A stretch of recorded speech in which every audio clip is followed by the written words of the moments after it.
विंगो app ने भी पूरे तरीके से लोगों की शामत कर रखी थी। एक तो ऐसा ऐप बनाया जिसने लोगों को बहुत मन लोभित तरीके से प्रभावित किया। उन्हें कहा कि आपको बहुत जल्दी बहुत पैसे मिलेंगे, छोटे-छोटे काम कर लीजिए या छोटी-छोटी इन्वेस्टमेंट कर लीजिए।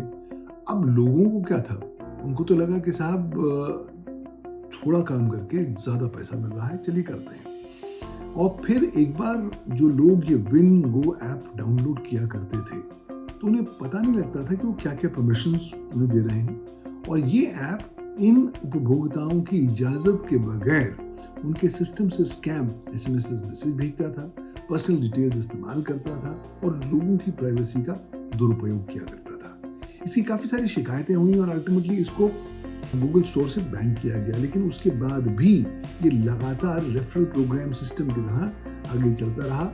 एक पॉन्जी स्कीम जैसे होती है, उसके आधार पर इन्होंने ऑपरेशन शुरू किया। लोगों को कहा कि फला लिंक पर जाइए, वहाँ से डाउनलोड करिए।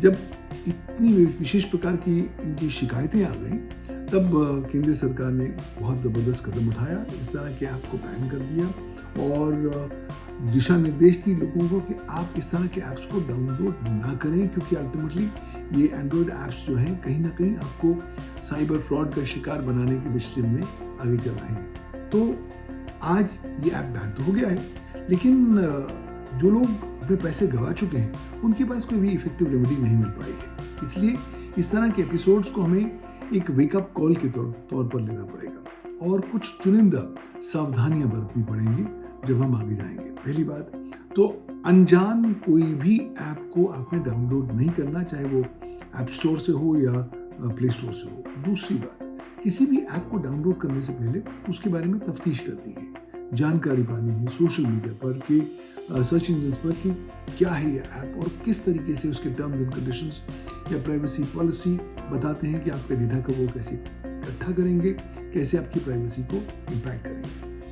कोशिश करिए कि कोई ऐसा ऐप जो आपको बहुत एक अनट्रू टू बी ट्रू वाली एलिमेंट जो होता है या बहुत जल्द समय में बहुत ज़्यादा पैसे कमाने की बात बता रहा है, उस तरह के ऐप को डाउनलोड ना करिए, क्योंकि वास्तविक तौर पर ये स्कैम का पहला एक मैनिफेस्टेशन होता है। कोशिश करिए कि जब आप कोई भी ऐप को डाउनलोड करने से पहले उसके बारे में जो रिव्यूज़ हैं वो पढ़ लीजिए, लोग क्या कह रहे हैं। जिस लोगों ने पहले अक्सर प्रॉब्लम पाई है तो वो रिव्यूज़ में लिख देते हैं, और अगर आपको रिव्यूज़ नेगेटिव नज़र आते हैं तो इंडिकेट समझ लीजिए कि साहब कहीं ना कहीं गड़बड़ है। और कोशिश करें, अगर आप ऐप को डाउनलोड भी कर रहे हैं तो क्या क्या प्रकार की परमिशंस आप ऐप को दे रहे हैं उसको ध्यान से देखिए।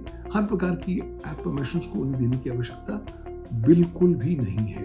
अल्टीमेटली ऐप स्टोर से या प्ले स्टोर से ऑफिशियल जो है वहीं से आपने ऐप को डाउनलोड करना है। किसी भी और वेब लिंक से, किसी और चैनल से डाउनलोड इसलिए नहीं करना क्योंकि हो सकता है उस ऐप में कोई स्पाईवेयर हो, कोई मैलवेयर हो।